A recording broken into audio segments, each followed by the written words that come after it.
Sore ini temanya hatinya ada di sesama. Sama pujian tadi Bu Gembala menyatakan, ayo kembali ke pelukan Bapa, kembali ke pelukan Bapa. Saudara, ternyata hanya ada satu penyebab, bukan dua, bukan 10, bukan 20. Satu penyebab saja mengapa kita nggak bisa dekat menyatu dengan Tuhan. Satu penyebabnya. Bukan karena kita kurang lama berdoa, bukan kita kurang doa puasa, bukan karena kita kurang rajin hafal ayat Alkitab, baca Alkitab, bukan karena kurang persembahan perpuluhan, tidak. Satu-satunya penghalang saudara dan saya bisa melekat, menyatu. Dan berkali-kali di dalam pujian Ibu Gembala berkata, rasakan pelukan Bapa. Cuma satu, kalau kita belum mengampuni orang. Dan ini luar biasa. Kalau saudara pernah ketemu teman, keluarga kita, sesama pelayan, kenapa ya akhirnya doaku rasanya hambar sekali. Kenapa ya aku sudah berjam-jam berdoa, rasanya mental dari atap plafon turun lagi ke bawah. Kenapa? Ini tema ini. Karena hati kita tidak ada pada sesama. Semua agama di dunia, pasti Tuhan mereka pasti menyediakan pengampunan. Walaupun setiap dapat pengampunan dari Tuhan mereka, agama apa saja, selalu ada usaha. Ya, entah nyiksa diri, entah bertapa, entah memberi sesuatu, ya korban sesaji, itu ada. Itu pun masih ditimbang lagi oleh Tuhan mereka, ribet. Tapi Bapa kita memberikan hukum dan ampunilah. Lanjutkan. Ampunilah kesalahan kami seperti kami mengampuni orang bersalah pada kami.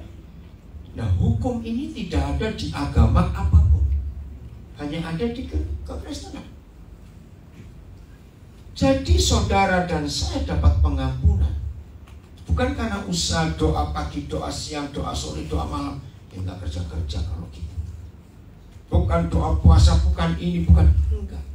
Berdamai, nggak punya musuh dalam hidup. Maka itu saya tanya pertanyaan ini ya, supaya kita sadar. Berarti lebih mudah mana? Rajin berdoa dan tidak punya musuh, mana lebih mudah? Nah, itu masalahnya. Ternyata lebih mudah berdoa. Saya ulangi lagi, jadi hubungan kita dengan Tuhan itu sangat-sangat ditentukan oleh hubungan kita dengan sesama. Ini keren sekali, saudara. Maka itu Tuhan Yesus berkata, Haris duduk cepat. Maka itu Tuhan Yesus berkata, ampunilah kesalahan kami seperti kami telah mengampuni orang bersalah pada kami. Nah, saudara, kita nggak bisa berkata gitu. Agama-agama lain boleh berkata seperti ini, tapi kita tidak. Aku nggak peduli hubunganku dengan orang lain, yang penting aku dengan Tuhan beres. Nah, di dalam Tuhan Yesus Kristus justru kalimat itu salah. Maka itu kenapa agama itu penuh kemunafikan? Karena yang penting hubungan dengan Tuhan. Dengan sesama nggak usah diurusin. Akhirnya orang jadi munafik.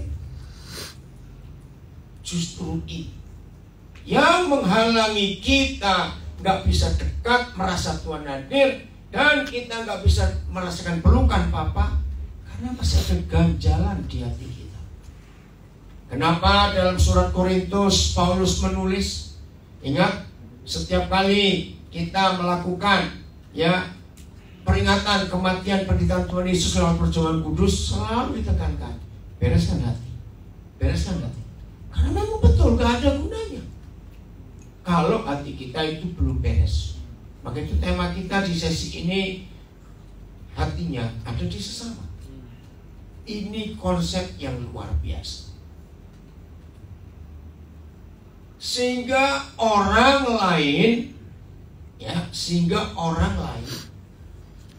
berhak melihat, mengoreksi hidup kita. Karena dia firman itu. Maka itu Paulus juga menulis, kita ini Alkitab yang terbuka. Kita ini surat yang terbuka. Masih enggak firman itu? Artinya begini loh saudara. Ini hubungan dengan sesama ini sangat enggak disukai setan. Saya ulangi lagi. Perdamaian kita dengan semua orang di sekitar kita, itu setan paling tidak suka. Maka itu setan gak pernah ganggu jam doa puasa kita, jam doa pagi kita, jam doa malam kita. Setan gak pernah ganggu waktu kita baca Alkitab dan sebagainya, sibuk dalam pelayanan, silakan. Tapi ini setan ganggu. Jangan berdamai. Maka itu saya katakan tadi, mana lebih mudah berdoa atau gak punya musuh? Saudara jawab apa tadi? Berdoa lebih mudah. Gak punya musuh itu sulit. Nah, saya punya kalimat ini. Setan itu ternyata jauh lebih teliti baca Alkitab daripada pendeta. Lu serius? Kenapa saya bisa katakan gitu? Karena ayat-ayat yang vital, yang penting, itu setan hafal.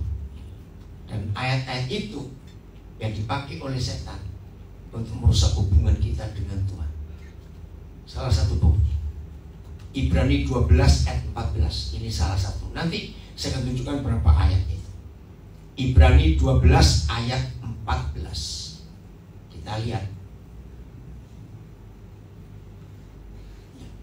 Ibrani 12 ayat 14. Keren sekali.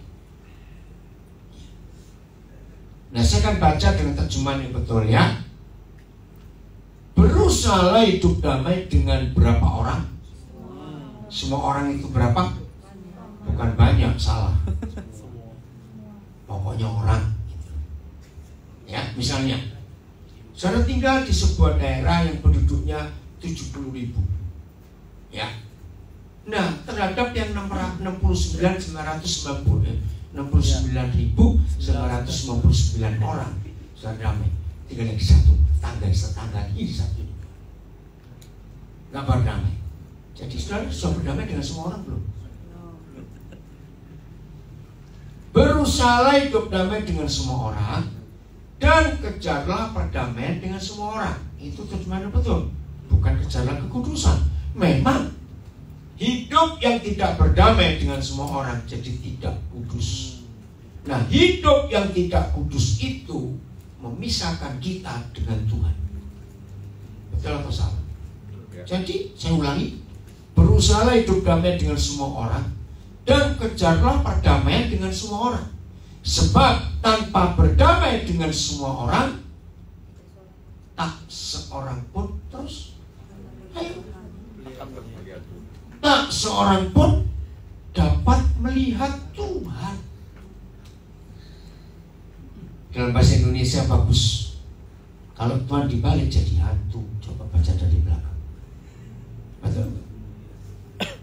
Bayangkan ayat ini yang dihafalkan oleh setan untuk menjatuhkan gereja Tuhan, termasuk hamba-hamba Tuhan. Ternyata dari banyak teman-teman, semua kita pasti berusaha untuk tidak jatuh dalam perzinahan, mencuri, merampok, membunuh, enggak. Tapi ternyata sulit untuk enggak punya musuh itu. Ada saja yang sering cari gara-gara, betul atau salah? Ya. Kenapa? Karena setan tahu ayat ini. Begitu ada di antara kita masih punya ganjalan pada seseorang, berarti kita bisa melihat Tuhan. Maka itu kalau kita nggak bisa melihat Tuhan, pasti lihat hantu. Karena kebalikannya. Nah, izinkan saya katakan kalimat ini. Setelah kita baca ayat ini, ada nggak hamba-hamba Tuhan yang nggak pernah lihat Tuhan karena dia belum mengampuni beberapa orang? Jawab. Wih, banyak lagi. Memang satu orang saja kita nggak ngampuni, itu merusak semua. Kata pertama apa? Kata bukan kalimat. Kata pertama apa di ayat ini? Berusahalah. Nah, berusaha. Pursue bahasa Inggrisnya. Kalau kata berusaha berarti tergantung siapa? Kita. Jadi untuk bisa mengampuni orang, saudara nggak bisa berdoa, Tuhan tolong saya Tuhan, mampukan saya Tuhan untuk bisa mengampuni bajingan itu Tuhan. Maaf ya. Jadi mengampuni itu sebuah keputusan, bukan pilihan. Tahu bedanya keputusan dan pilihan? Nah ya udah, pintar semua. Jangan on lagi itu aja. Mengampuni semua orang, berdamai dengan semua orang, itu keputusan, bukan pilihan. Kalau tidak, nggak bisa jumpa Tuhan. Matius 5 ayat 9. Matius 5 ayat 9, coba dia. Sambil mendengar ini, termasuk kami yang ada di Ciawi, di Gadok, dan saudara yang ada di rumah, ada beberapa saudara dari beberapa negara saya lihat gabung, tolong sambil mendengar ini merenung, minta Roh Kudus ingatkan saya Tuhan. Siapa yang saya belum ampuni Tuhan, tolong saya. Mau begitu? Loh, betul enggak? Kenapa? Karena terlalu lamanya kita disakiti orang itu sampai kita lupa sudah ngampuni atau belum. Itu perlu minta Roh Kudus ingatkan, bukan minta Roh Kudus tolong kita bisa mengampuni, bukan, salah. Inilah satu-satunya ayat dalam seluruh Alkitab. Saya itu kagum dengan ayat ini. Saya ulangi, Matius 5:9 adalah satu-satunya ayat dalam seluruh Alkitab yang memberitahu kita. Kenapa sih model saya orang bejat, orang rusak, orang kotor kok bisa jadi anak-anak Tuhan? Ini satu-satunya ayat. Ternyata bukan karena kita dibaptis, bukan karena kita ganti nama, bukan. Berbahagialah terus. Ayo baca, berbahagialah orang yang membawa damai, peacemaker. Karena, ayo baca, karena mereka akan disebut anak-anak Tuhan. Jadi ini firman luar biasa. Maka itu lagi sekali tema kita sore ini, hatinya ada di sesama. Karena ini perintah. Jadi kita disebut anak-anak Tuhan karena kita membawa damai, gak punya musuh sama sekali. Bagi saudara yang baru pertama kali dengar kebenaran ini, saya yakinkan, satu, gereja jarang mengkhotbahkan ini. Kenapa? Ya karena yang khotbah masih punya musuh. Jadi takut. Ya betul enggak?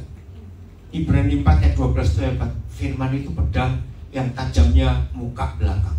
Tahu ya, bermata dua itu bukan ada gambar dua mata di situ, bukan.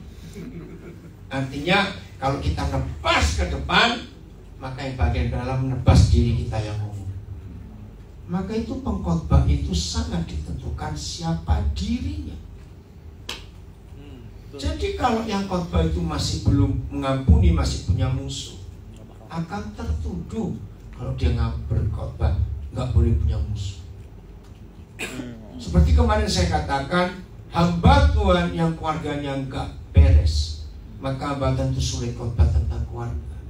Karena mau ngasih contoh siapa? Hamba Tuhan yang dari ujung kepala sampai ujung jempol kaki duit perlu, maka baca ayat apa saja pasti ketemu duitnya juga ya. Terus kenceng tertawanya. Ya karena itu orang yang motivasinya begitu. Betul? Nah, begitu pula firman ini. Kalau hamba Tuhan itu masih punya musuh, belum berdamai dengan semua orang, sulit. Maka itu saya katakan tadi, setan sangat teliti dan lebih rajin membaca Alkitab daripada kita.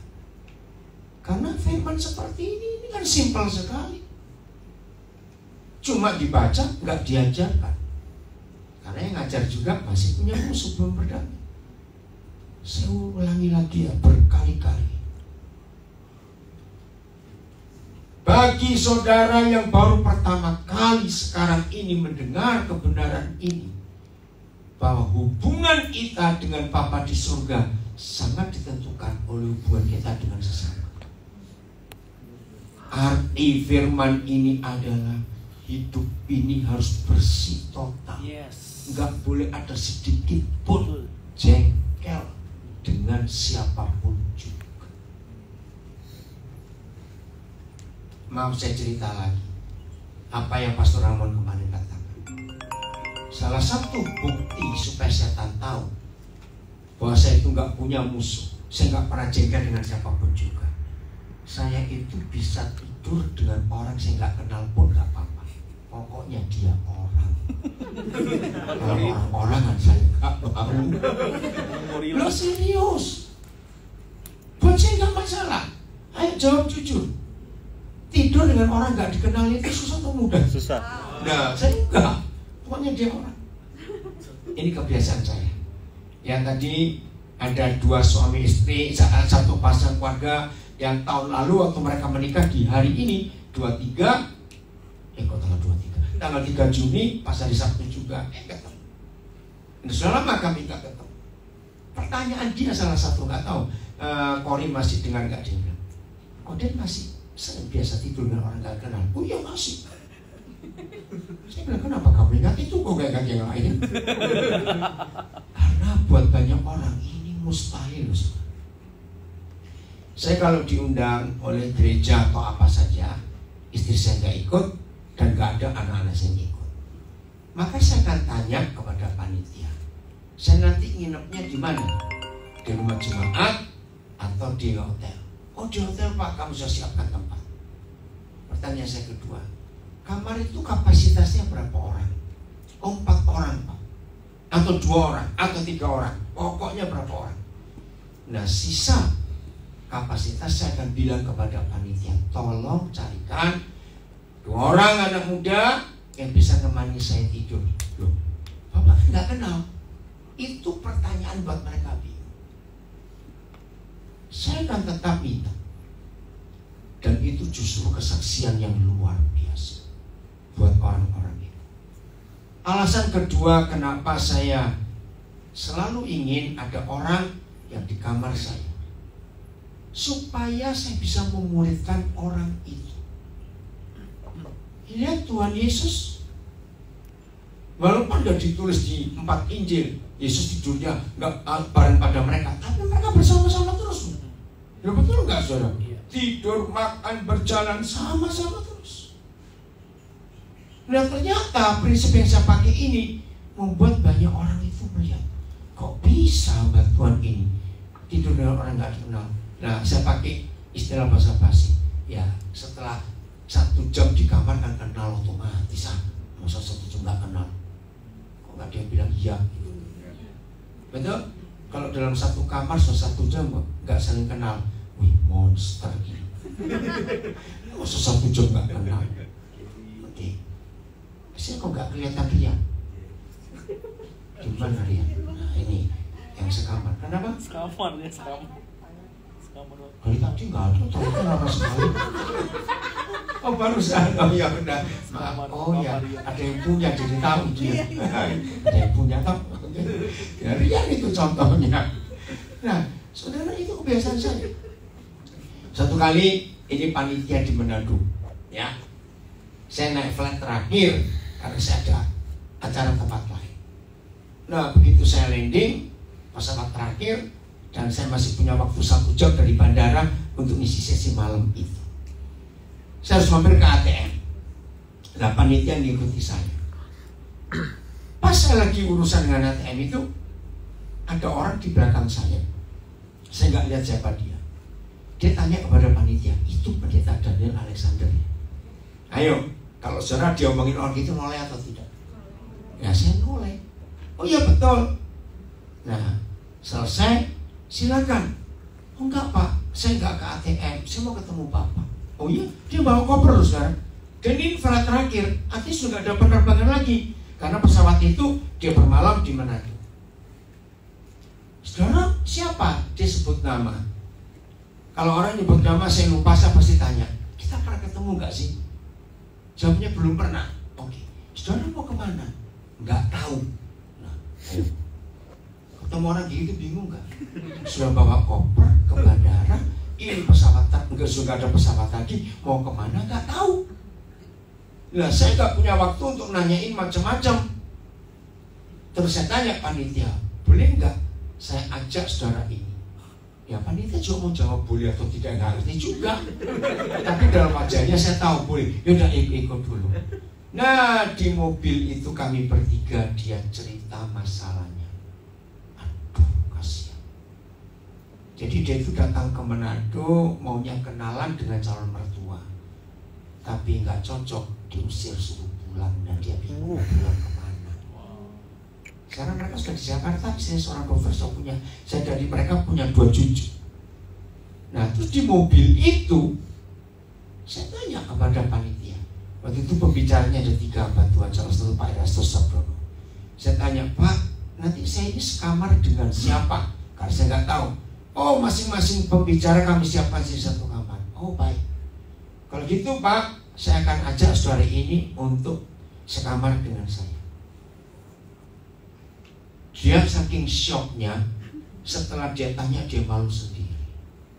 Loh, kan Bapak baru kenal dia, kan belum kenal, baru tahu tadi. Reaksinya cepat sekali. Iya, nggak apa-apa. Acaranya 3 malam di sana. 3 malam 4 hari dia ikut dan mengalami jaman Tuhan yang luar biasa. Nggak kenal. Nah, setelah berhari-hari, saya sampai tegur tapi bukan dengan marah. Jadi pembicaraan panitia setelah itu selesai, ya ini model saya kok bisa tidur dengan orang baru kenal tuh gimana ceritanya? Saya bilang, tolong jangan bahas itu, nggak penting, bahas khotbahnya itu apa? Betul enggak, saudara kan? Tapi buat mereka itu aneh, tapi saya tidak.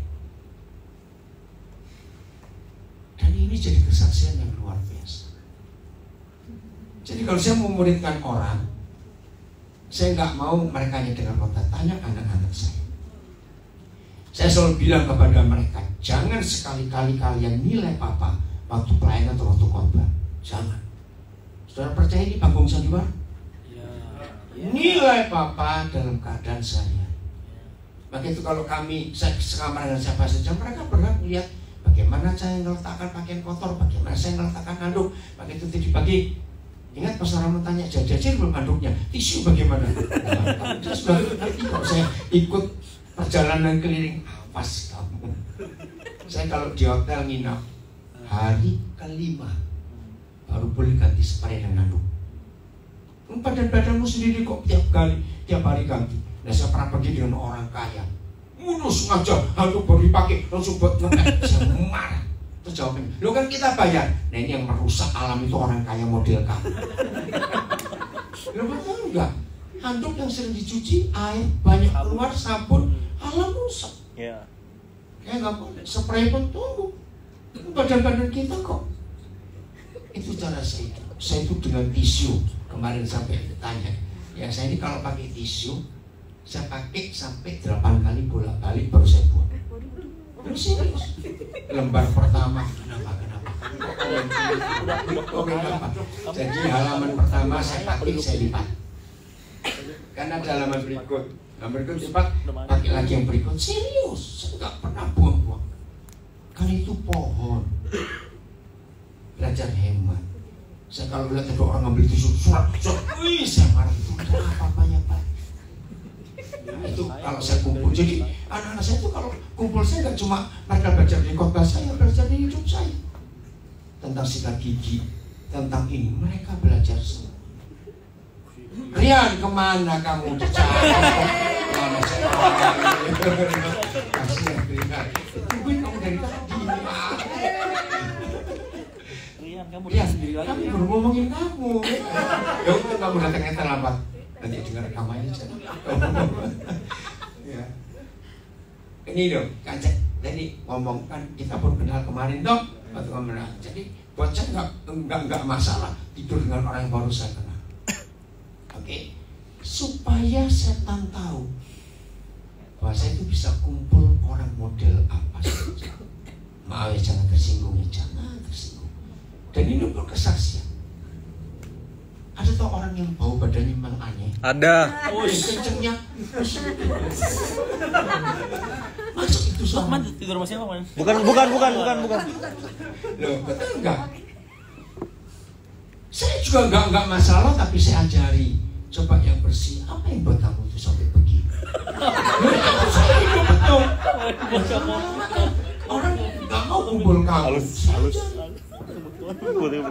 Pada satu kali saudara ada pertemuan hamba-hamba Tuhan. Nah, saya satu kamar dengan 3 orang pendeta. Yang 3 saya nggak pernah kenal semua. Ya udah, kami nginep satu kamar. Nah, saya ini kalau lihat sikat gigi, terus apa itu pasta gigi sampai kering sampai di bawah itu paling gak suka kayak gitu. Nah, saya lihat salah satu di 3 pendeta giginya ampun, saya gigi bagaimana ini? Nah, saya sering kalau sudah rusak saya belikan tanpa bilang orang ini ganti yang baru. Akhirnya saya merebus air panas. Nah, Kori tadi kamu tanya Papa toh kenapa? Itu kebiasaan saya. Setelah 3 kali gigi saya pakai, saya pasti merebus air panas dan saya cuci. Supaya bersih. Saya merebus air panas. Kebetulan mereka masih ada acara, saya masuk kamar duluan. Saya bersihkan gigi ini karena belum waktunya dibuang masih bagus. Nah, waktu mereka masuk saya nggak ada ribut. Ini sama nyuci gigi saya kenapa jadi begini? Ya 3 yang 2 yang nggak ngaku. Ya, akhirnya saya. Akhirnya Pak tadi Bapak bersihkan gigi saya iya. Habis saya lihat gigimu kok begitu. Saudara itu jadi kesaksian saudara. Sampai saya urusin gitu aja saya urusin. Kaos kaki yang lubang, ya kaos sepatu yang bau, ini urus kalau saya satu kamar orang gitu. Saya ajari mereka hidup bersih seperti apa. Nah, saya tanya jujur ya, kan masih di rumah tolong jawab, ini biar dibaca oleh ini. Kira-kira saudara mikir apa dengan teori saya supaya saya bisa berdamai dengan semua orang, enggak ada rasa jengkel sedikit pun. Dengan contoh-contoh ini, saudara mikir apa? Ayolah jujur, gak apa-apa, kita belajar. Apa? Ngomong gak apa-apa ya. Respect. Oke, apalagi yang lain? Apa? Rela melayani. Apalagi? Care. Puji Tuhan. Apalagi? Kenapa ini sih? Dokter kenapa? Satu lagi ngomong apa kesan saudara mendengar contoh seperti ini? Mereka pun yang kumpul saya, mereka punya hak untuk ngecek ATM saya isinya berapa. Karena saya beli kartu ATM saya, PIN-nya saya ganti. Sampai kartu ATM pun saya buka kepada siapa saja, nggak peduli. Nah itu banyak orang heran. Nah alasannya cuma satu. Kenapa berani memberikan kartu ATM? Karena saya nggak ada isinya. Ya serius. Jadi saya nggak pernah takut. Kalau ATM saya dibawa orang dan tahu PIN-nya, ya serius. Maka itu kalau saldo suara banyak pasti takut masih kartu ATM. Nah itu aja ketahuan. Dan PIN ATM saya ratusan orang tahu karena itu tanggal lahir saya. Jadi saya nggak pernah ganti-ganti. Pengakuan saya aja. Cara kenapa? Pertama begitu. Saldonya banyak. Jadi begitu radikalnya Roh Kudus mengajar saya untuk saya berdamai dengan semua orang. Hebat nggak firman Tuhan? Maka itu periksa diri saudara. Maka itu diantara semua teman-teman hamba Tuhan yang dari awal sama-sama pelayanan dengan saya, mereka itu ya, saya ini paling tidak pernah takut diketahui siapa saya. Nanti nggak kalimatnya. Nah itu saya bisa tinggal tidur dengan semua orang. ATM saya, almari saya, ya, dan puji Tuhan istri saya bisa berhasil. Kalau kami pergi berdua, kamar kami, almari kami lemari kami nggak pernah kami kunci, dan selalu terbuka. Semua orang yang tinggal serumah dengan kami bisa ngecek ada apa di dalam kamar itu. Sampai segitunya hidup kami ini. Ternyata hidup yang bisa ditonton, dinilai, dilihat oleh semua orang. Hidup itu nggak capek. Betul atau salah? Hidup yang paling capek kalau pakai topeng. Iya. Betul, pakai topeng itu paling capek. Makanya itu saya suka lagunya Ariel, buka topengmu. Karena itu lagu jujur sekali. Terbuka. Keterbukaan itu membuat setan tidak punya tempat untuk sembunyi. Amin. Saya ulang. Keterbukaan itu membuat setan nggak punya tempat untuk sembunyi. Orang yang punya musuh belum berdamai dengan semua orang, pasti akan jaga-jaga. Betul tidak? Dan itu wajar, itu secara psikologis. Saya akan buktikan dengan 2 ayat ini. Kejadian 3 dan Wahyu 3. Saya nggak tahu kenapa kok bisa 2 konsep ini, 1 konsep ini, keterbukaan, openness, ya, transparan, kejujuran, ketulusan, itu ada di pasal 3 kitab Kejadian dan pasal 3 kitab Wahyu. Kejadian 3 ayat 8 atau 9. Ketika Tuhan tanya kepada Adam dan Hawa, di manakah engkau? Ya, ayat 9. Tetapi Yahweh Tuhan memanggil manusia itu dan berfirman kepadanya, di manakah engkau? Saudara, sampai hari ini saya masih tahu ada berapa doktrin teologi yang gak percaya apa yang saya terima dari Tuhan. Pertanyaan penting. Tuhan basa-basi tanya di manakah engkau, atau betul-betul Tuhan tidak tahu di mana manusia? Ayo jawab cepat. Nah, jawabannya pasti yang pertama. Tapi saya menemukan tidak. Betul-betul Papa di surga gak tahu mereka sembunyi di mana. Saya diskusi lama, yang benar Papa. Masa kau gak tahu sih? Ternyata betul. Jawabannya di Mazmur.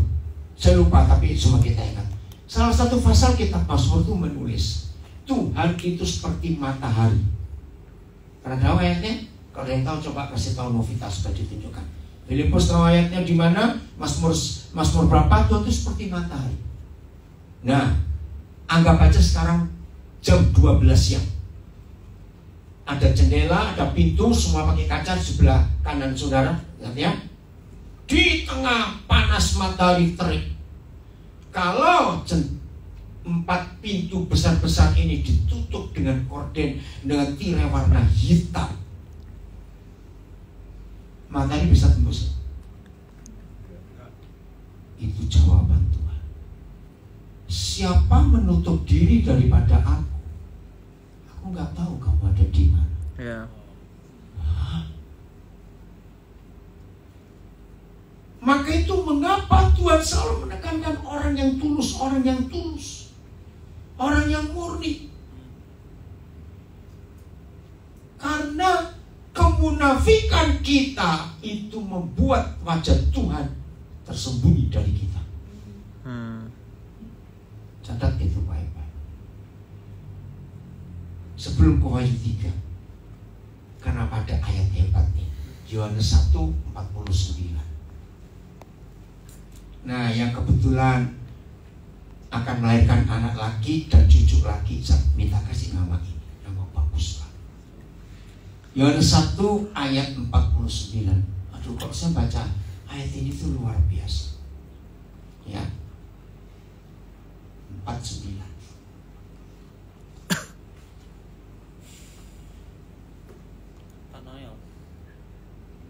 Oh, ayat 47. Maaf saya salah. Aduh, maaf 47.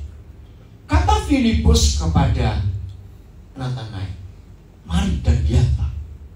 Yesus melihat Natanael datang kepadanya, lalu berkata tentang dia. Nah, saya ini suka kalimat ini. Yesus berkata tentang Natanael. Saudara, tunggu. Silakan Papa berkata tentang hidup saudara, hidup saya. Kalau dia berkata benar atau salah. Orang bisa memuji-muji kita, orang bisa ngomong tentang kita, tapi seringkali tulus atau tidak? Enggak, tergantung. Betul? Tapi kalau Tuhan yang ngomong, benar atau tidak? Ini luar biasa. Apa kata Yesus pada tentang Nathanael? Lihat, inilah seorang Israel sejati. Dan kalimat ini saya suka, tidak ada kepalsuan di dalamnya. Artinya tulus, terbuka, open, apa adanya.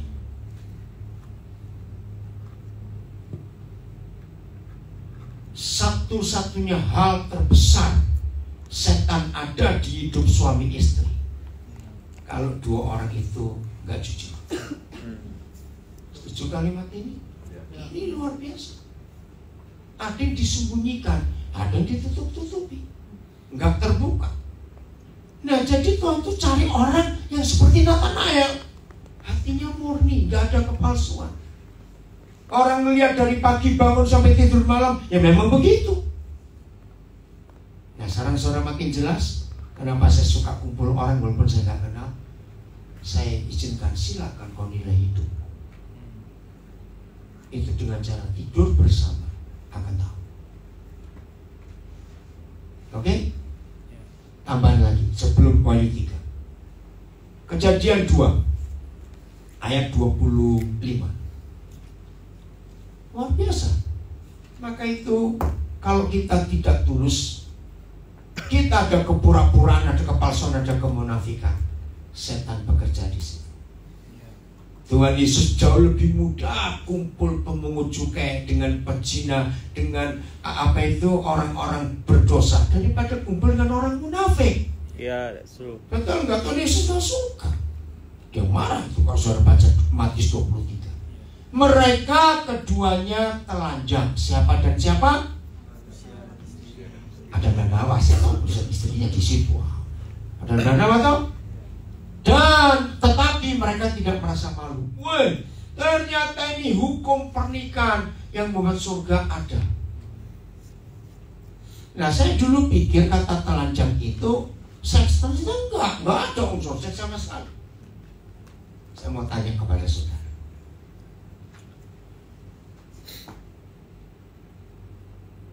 kalau suami istri itu saling menyembunyikan sesuatu, enggak telanjang total di hadapan pasangannya, pasti timbul kecurigaan enggak satu dengan yang lain. Nah, ini bahaya. Di mata Tuhan, suami istri sah resmi cerai, enggak usah ke pengadilan. Kalau dua orang ini saling mencurigai. Saya tanya lagi, orang yang menutupi sesuatu, gerak-geriknya kelihatan. Iya. Nah, ini bahaya. Maka itu dengan saya bisa tidur dengan siapa saja, saya tidak perlu menutupi sesuatu. Mereka lihat kok. Gaya saya tidur bagaimana cara ini, mereka lihat nggak masalah. Tadi Kori ini sudah berapa bulan jadi anak saya, tapi baru ketemu hari. Nah, dia mau tunggu sampai sesi ini baru dia balik ke Jakarta. Ini udah jam istirahat saja, masuk ke kamar. Terima kasih. Asriel, tempatmu dipakai tadi toh. Ya. Buat saya nggak apa-apa. Saya nggak merasa risih. Kok baru kenal? Enggak. Betul nggak Kori? Kamu lihat Papa seperti apa tadi? Iya. Nah, suami istri. Jadi kalau suami curiga pada istrinya, istri curiga pada suaminya, maka di mata Tuhan dua orang ini sudah cerai sebelum ke pengadilan. Karena apa? Enggak ada saling trust, saling percaya. Dan saya kalau konseling pranikah, ayat ini selalu saya pakai. Mulai dengan uang. Masih ingat? Tidak ada manusia selain Tuhan Yesus yang pernah berkata, sebab di mana ada apamu, di situ ada apamu. Baca. Sebab di mana ada hartamu, di situ ada hati.